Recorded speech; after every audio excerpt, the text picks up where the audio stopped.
Not every great singer is a great writer, and today I am almost certainly about to offend several fandoms, because I'm ranking 15 of today's biggest singers by lyric writing ability only. Not vocals, not chart success, not popularity, not streaming numbers, just the pen. And yes, some of your favorites are going lower than you think. So, let the civil war begin. I am ranking 15 of the biggest artists in modern music based purely on one thing, their lyric writing ability. Now, let me be crystal clear before the comment section bursts into flames. This is not a ranking of who has the best voice. This is not a ranking of who has the biggest career. And this is not a ranking of who has the best production, the best branding, or the best overall catalog. This is about the words. So there are certain things I'm going to be looking at. Lyrical originality, emotional honesty, imagery and metaphor, storytelling, memorable lines, consistency, and whether an artist has a truly distinctive writing voice. In short, I am judging penmanship, not popularity. So, if you disagree, and I bloody well think you may, I want your full tier list in the comment section. But for now, let me explain how this works. So here are the tiers we are working with today. S+ is a generational pen. S tier, elite lyricist. A tier, seriously strong. B tier, good but inconsistent. C tier, more hits than pen. And then of course D tier, more performer than a writer. And no, I'm not expecting anyone to survive this unscathed, including myself.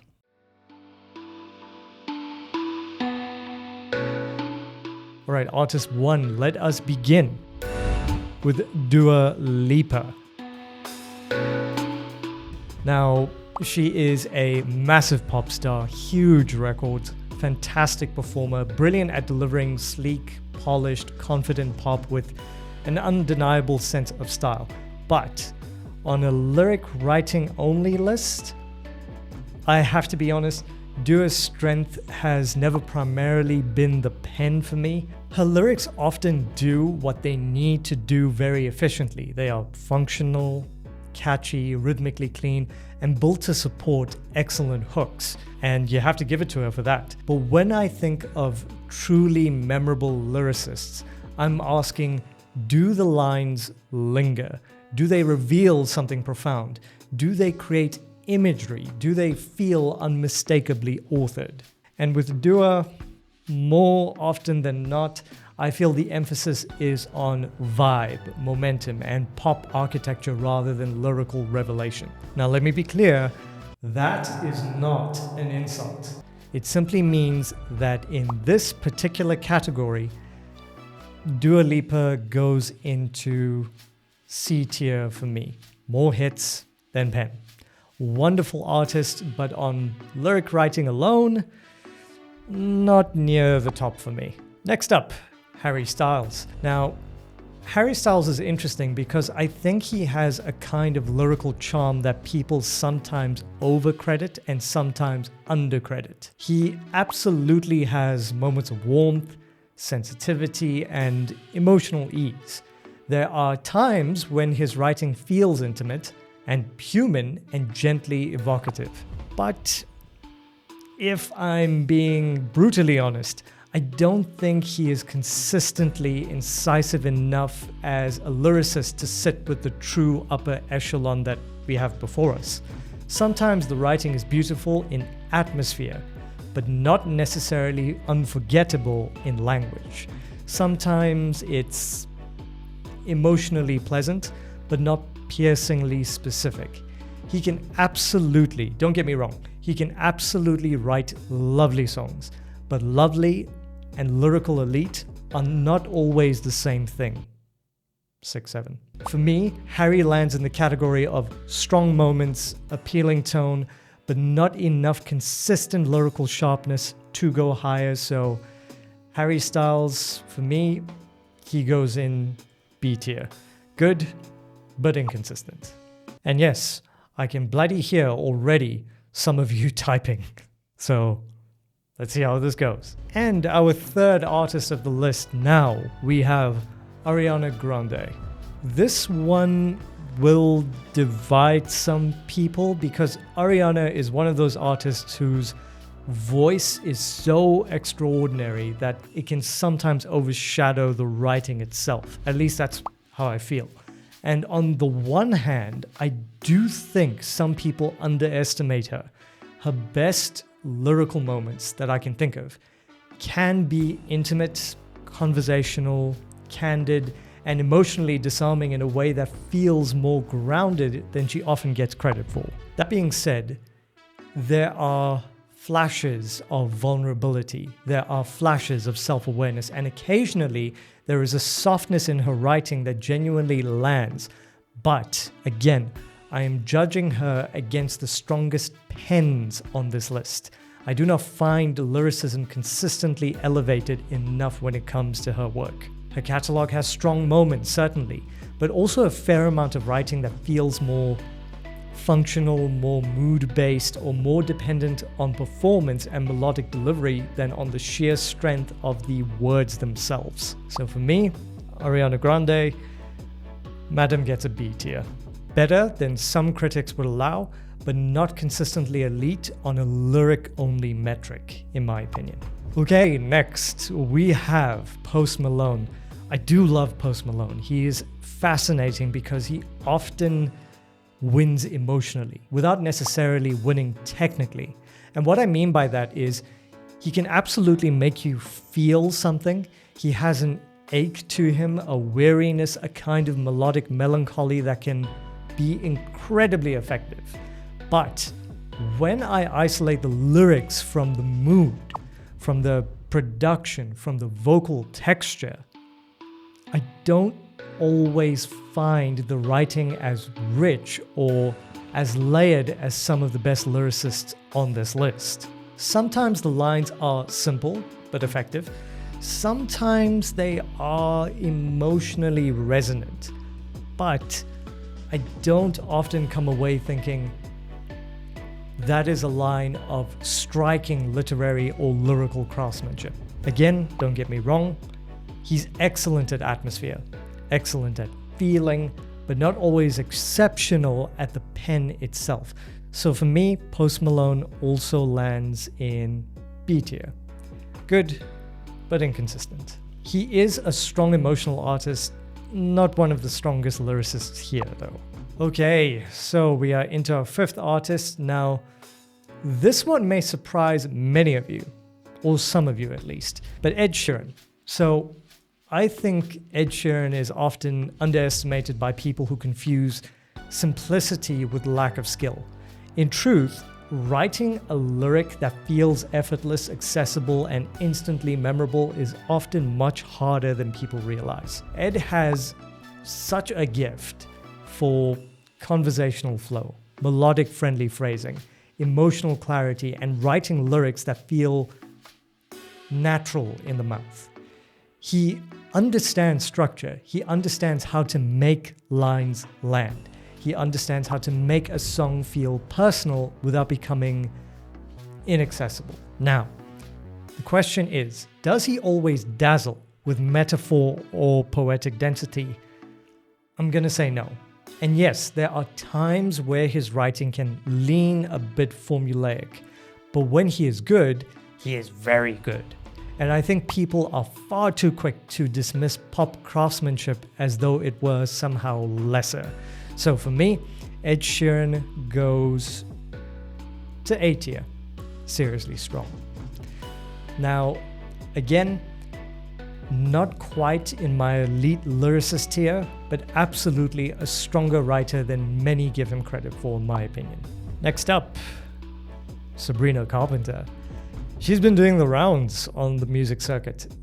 She is one of the more interesting modern pop cases to me because I think a lot of people still underestimate how sharp she can be. What I like about Sabrina's strongest writing is that there's often wit, tonal control, flirtation with a bit of irony, and a kind of polished self-awareness. She can be playful without being disposable, clever without sounding desperate to prove she's clever. And when she's at her best, there's a lovely balance between persona and precision, if you get what I mean.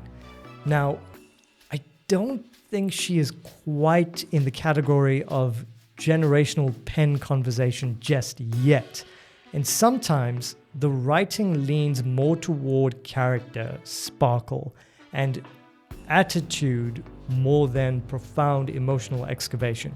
But that does not mean her writing isn't skillful. In fact, I think Sabrina's pen is stronger than many casual listeners realize. So for me, Sabrina Carpenter, she's gonna go A tier. Again, strong writer, clever writer, and in some circles, still underrated. Artist number 7. Now we move to The Weeknd. I think his name is Abel, isn't it? I'm gonna call him Abel. So Abel is one of those artists whose lyrical identity is so distinctive that even when he is repeating familiar themes, you know exactly who you're listening to. And that matters a lot. He has a strong sense of mood, emotional decadence, loneliness wrapped up in glamour, desire wrapped in self-destruction. What I appreciate about Friday, Saturday, and Sunday is that he creates atmosphere through lyric, and that is a real skill. Now, the reason I'm not going to put him as high up as you think is because I do think his thematic palette can be somewhat repetitive. The emotional world is compelling, but it can circle similar territory again and again. So that said, he is very identifiable, which gives him points, and he has an authored emotional universe, and that is more than can be said for many artists. So for me, The Weeknd goes into the A tier. Seriously strong. I think that ranking is reasonable. He's not the most varied writer here, admittedly, but one of the most recognizable. And I think that deserves an A tier. Seriously good. Noah Kahan. I was actually listening to him last night. You see, Noah writes loneliness like geography. And I mean that as a tremendous compliment. I am a big fan of his. What I appreciate about his writing is that it feels so rooted. There is place in it. There is weather in it. There is memory in it. There is emotional topography. His writing often feels like internal ache with landscape around it, nostalgia with splinters, vulnerability without theatricality. And there's a sincerity to his lyricism that feels lived in rather than performed, which I genuinely appreciate. Now, I don't think he's quite as dazzlingly quotable as some of the potential S tiers that I can see here, and I'm not always knocked sideways by the sheer brilliance of the line itself. But as a consistent emotional writer with a distinct voice, he is absolutely strong. So Noah Kahan, yeah, he'll go into A tier. Very strong writer, very clear identity, very emotionally believable. I think that's a strong ranking for him. Now, we arrive at Olivia Rodrigo. She seems to me to be one of the strongest young mainstream lyricists of her generation. Full stop. Because what she does exceptionally well is this. She writes with immediacy. Her lyrics often feel diaristic, emotionally specific, wounded, sharp, and deeply aware of how to turn a feeling into a line that just sticks. She understands the alchemy of confession plus clarity plus memorability, and that is rare. The reason Olivia works so well is that even when the emotion is useful, the craft isn't flimsy. The lines are punchy, the perspective is clear, the emotional intent is direct. Now, is she absolutely at the absolute generational pen level for me?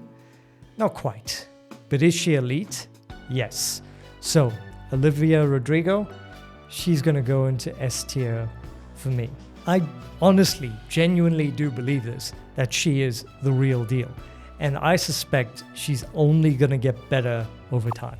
Okay, so next up, it's Billie Eilish. Billie Eilish for me is a beautifully deceptive writer. And what I mean by that is her writing can sometimes sound simple on first listen until you realize just how psychologically precise it is. She often writes in a way that feels intimate, unsettling, conversational, emotionally disarming, and quietly devastating. There's a modernity to her lyricism that I deeply admire.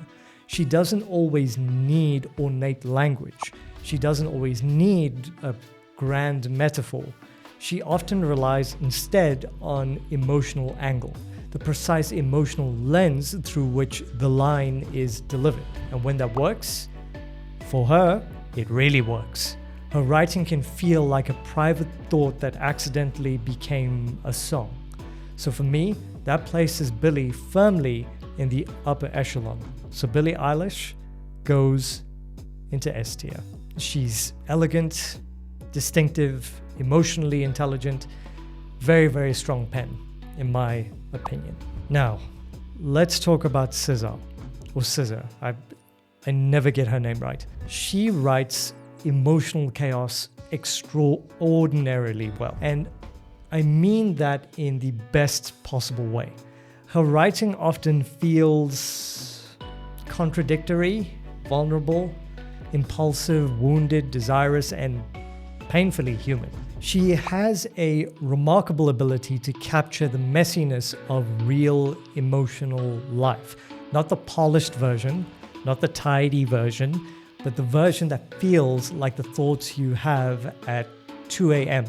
that you never want to read out loud. There's a looseness to her writing that in lesser hands might feel unfocused, but in her hands it often feels honest. She can make a line feel like a confession, a text message feel like a spiral, and a revelation all at once. And to me, that is a rare gift. So for me, SZA goes into S tier.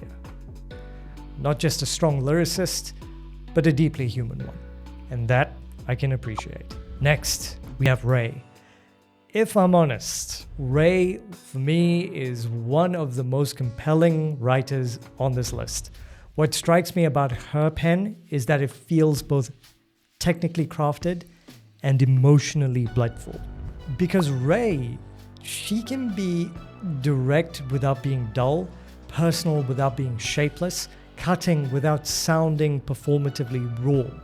There is pain in her writing, and you can hear it. There is lived experience in her writing. There is intelligence in her writing. And importantly, all of that is well under control. She knows how to shape a feeling into something singable without draining it of its truth. That's so difficult. So very difficult. So for me, RAYE goes into S tier. Genuinely, she is so excellent as a lyricist, and in my view, still not fully appreciated for just how strong her pen is. Now, I don't know where to put this one, but we arrive at Lana Del Rey. And we're entering dangerous territory, aren't we? Because Lana is one of those artists whose lyricism is not merely good, it is authored. When Lana writes, I often feel I am not simply hearing lyrics. I am entering into a completely different world from that in which I inhabit. Her writing is cinematic, atmospheric, melancholic, romantic, self-mythologizing, and often startlingly visual. For me, even a single Lana line can feel like a memory, a photograph, a cigarette burn on velvet, a scene from a dream you're not entirely sure you survived. She has one of the most distinctive lyrical identities in modern music for me, and that matters enormously. Not every line needs to be technically intricate if the voice is unmistakable. And Lana's voice as a writer is absolutely unmistakable. So for me, Lana Del Rey goes straight into the S+ tier. She's a generational pen. You may not always like the world she builds, but there is no denying that she builds one. Artist number 14. Ladies and gentlemen, we have Hozier. The thing I really love about Hozier is that he writes like a poet who somehow remembered he also needed the song to work. And that's a compliment, and that is a rare, rare thing. His lyricism often carries biblical echoes, mythic resonance, sensual intelligence, political undertones. There's philosophical texture as well, and exquisite metaphorical control. I could go on and on. I'm a very, very big fan of his. And he is one of the few mainstream adjacent artists whose writing can feel both intellectually rich and emotionally immediate. And that is a very, very difficult balance, because there are plenty of writers who are poetic but distant, and plenty who are emotionally open but lyrically plain. In my opinion, Hozier can be lyrical without being pretentious, sensual without being crass, profound without becoming abstract mush. And that is a serious craft. For me, there is no question. Hozier goes into the S+ tier because he's a generational pen. Extraordinary writer, one of the strongest on this entire list, in my opinion. And now, the moment many of you have been waiting for, Taylor Swift. Okay, so let me say this plainly. Whatever one thinks of Taylor Swift culturally, commercially, or personally, dismissing her pen is, in my view, simply unserious. Taylor Swift's greatest gift as a lyricist is not merely that she writes a lot, and she does write a lot. It is not merely that she writes confessionally. It is not merely that she is successful. Her real gift, in my opinion, is this. She writes specificity that somehow becomes universal, and that's incredibly difficult.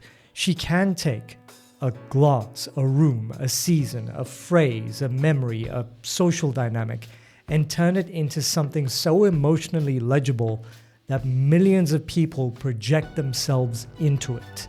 None of that is accidental.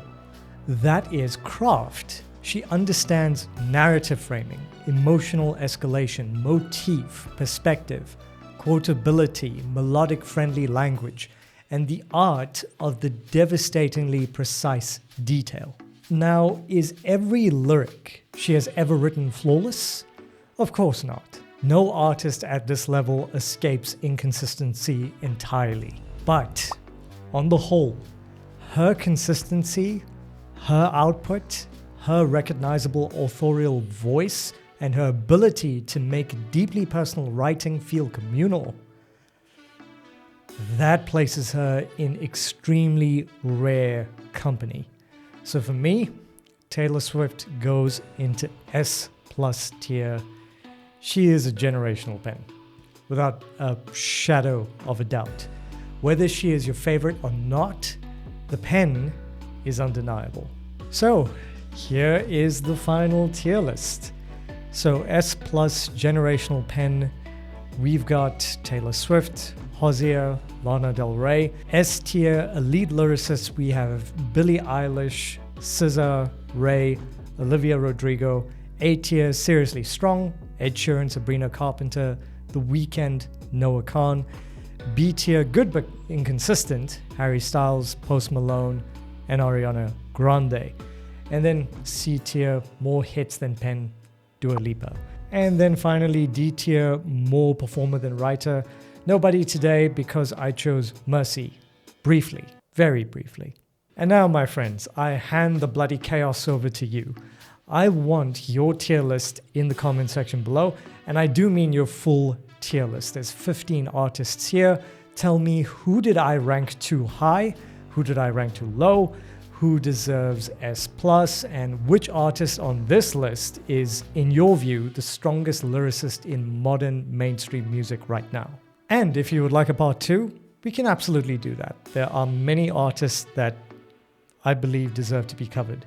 I could rank 15 modern artists, the best male lyricist, the best female lyricist, the best lyricist I've ever reacted to on this channel, or even the most emotionally devastating writers in music. So if you enjoyed this video, do give it a like, subscribe if you're new, and if you'd like more deep dives into music, vocals, lyrics, and the art behind the artist, you know exactly where to find me. And if you'd like to support me further, you can do so via the donation links in the description below.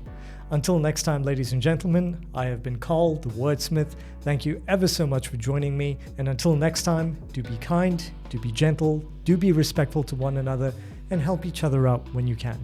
And I'll see you lot in the next video. Take care, everyone. Cheers.